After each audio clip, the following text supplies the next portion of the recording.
feeling empty, bored, or disconnected from everything? You might be experiencing emotional numbness, and here's how to start healing. 1. Meet your basic needs. Healing starts with the basics. You can't regulate emotions when your body is depleted. Eat regular meals. Drink water.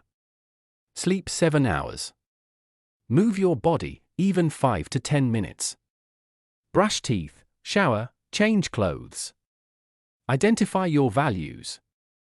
Once your needs are met, reconnect with what matters to you. Ask yourself, what do I care about? What makes me feel like me? What do I want more of in my life? 3. Live by your values. Now put those values into small, daily actions. If you value growth, read 5 pages. If you value connection, message a friend. If you value health, take a 10-minute walk. Emotional numbness doesn't mean you're broken, it means you're overwhelmed. Start small, stay consistent, and healing will follow.